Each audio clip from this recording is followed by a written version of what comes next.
झारखंड में corona virus की रफ्तार लगातार बढ़ती जा रही है। आलम यह है कि अब रिकॉर्ड संख्या में मरीज मिल रहे हैं। बुधवार को सबसे अधिक 439 कोरोना संक्रमित मिले और 3 लोगों की मौत हो गई। सबसे अधिक रांची में 125 नए संक्रमित मिले हैं। झारखंड में कोरोना मरीजों की संख्या 6,682 पहुंच चुकी है और मरने वालों की संख्या 64 हो गई। वहीं झारखंड के कोविड अस्पतालों की बदहाली की गवाही देने वाली कई तस्वीरें भी सामने आई हैं। हजारीबाग मेडिकल कॉलेज अस्पताल कोविड वार्ड में अव्यवस्था के खिलाफ गुरुवार को कोरोना संक्रमित मरीज भूख हड़ताल पर चले गए।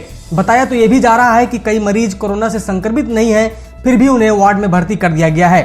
वहीं एक कोविड अस्पताल में कुत्ते के घुस जाने से संक्रमित गुस्से में है। कोरोना से संक्रमित पाए गए रांची के विधायक सीपी ठाकुर ने सरकार पर जोरदार हमला बोला है। उन्होंने कहा कि मैं संक्रमित पाया गया, न कोई अधिकारी मुझसे संपर्क किया, न ही संपर्क में आए लोगों की पहचान की गई, न ही उनके घरों को सैनिटाइज किया गया और न ही मेरे घर को। उन्होंने बताया कि 20 जुलाई को ही रांची के उपायुक्त से बात की थी। उन्होंने कहा कि 21 जुलाई को उनका टेस्ट कराया जाएगा, लेकिन 21 जुलाई को ना कोई टीम आई और ना ही इस संबंध में कोई जानकारी दी गई। इसलिए यह सोचने का विषय है कि जब राजधानी के विधायक के साथ ऐसा बर्ताव हो रहा है तो रांची के अन्य शहरों में आम लोगों के साथ क्या व्यवहार हो रहा होगा। बुधवार को आयोजित झारखंड कैबिनेट की अहम बैठक में 39 प्रस्ताव को पास किया गया, जिसमें कई महत्वपूर्ण निर्णय लिए गए। इसमें कुछ सबसे अहम प्रस्तावों में झारखंड का नया लोगो जारी करने का प्रस्ताव पारित किया गया। इसके अलावा झारखंड संक्रामक अध्यादेश 2020 को भी मंजूरी मिली है। झारखंड में कोरोना संक्रमण को नियंत्रित करने के लिए लागू लॉकडाउन के नियमों का पालन नहीं करने वालों को 2 साल की जेल हो सकती है और 1 लाख रुपए का जुर्माना देना पड़ सकता है। वहीं सरकार के इस फैसले पर बीजेपी नेता बाबूलाल मरांडी ने कहा कि ऐसा दंड अनुचित है। सरकार को एक बार फिर से अपने फैसले पर विचार करना चाहिए। झारखंड में बालू माफिया पुलिस के साथ मिलीभगत कर नियमों की धज्जियां उड़ा रहे हैं। खबरों की माने तो रोजाना उगाही कर बालू माफिया 20 लाख का कारोबार कर रहे हैं। जंगल के बीच चल रहे इस अवैध खनन में गांव वालों को भी शामिल कर लिया गया है ताकि इसका विरोध न हो। इतना ही नहीं, इस व्यापार में नक्सलियों के भी शामिल होने की खबर है, लेकिन ऐसा नहीं है कि पुलिस को इसकी जानकारी नहीं है। 7 थानों की पुलिस की वसूली के बाद 2200 रुपए का बालू 6000 रुपए में बेचा जा रहा है। भाजपा के प्रदेश अध्यक्ष दीपक प्रकाश ने जमशेदपुर में बीती रात पार्टी के युवा कार्यकर्ता और अधिवक्ता प्रकाश यादव की निर्मम हत्या पर राज्य सरकार की कड़ी आलोचना की है। उन्होंने कहा कि इस सरकार में अपराधियों का मनोबल बढ़ा है, खासकर भाजपा कार्यकर्ताओं को निशाना बनाया जा रहा है।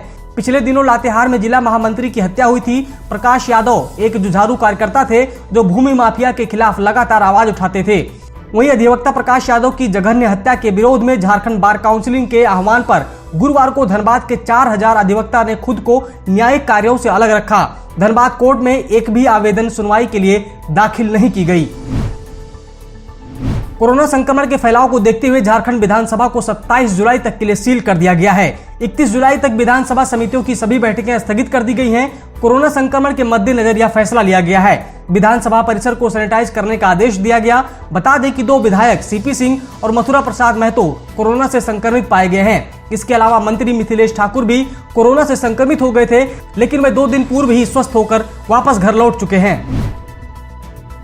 रांची के रिम्स से फरार हुआ 22 साल के कोरोना संक्रमित मरीज को बरियातू पुलिस ने पकड़ लिया और उसे रिम्स प्रबंधन को सौंप दिया है। इसके बाद मरीज को कोविड-19 वार्ड में शिफ्ट कर दिया गया। दरअसल बुधवार को कोरोना मरीज रिम्स के सर्जरी वार्ड में डॉक्टरों को चकमा देकर फरार हो गया था। मरीज रिम्स के सर्जरी विभाग में इलाज करवा रहा था। इस दौरान उसका कोरोना जाँच के लिए सैंपल लिया गया।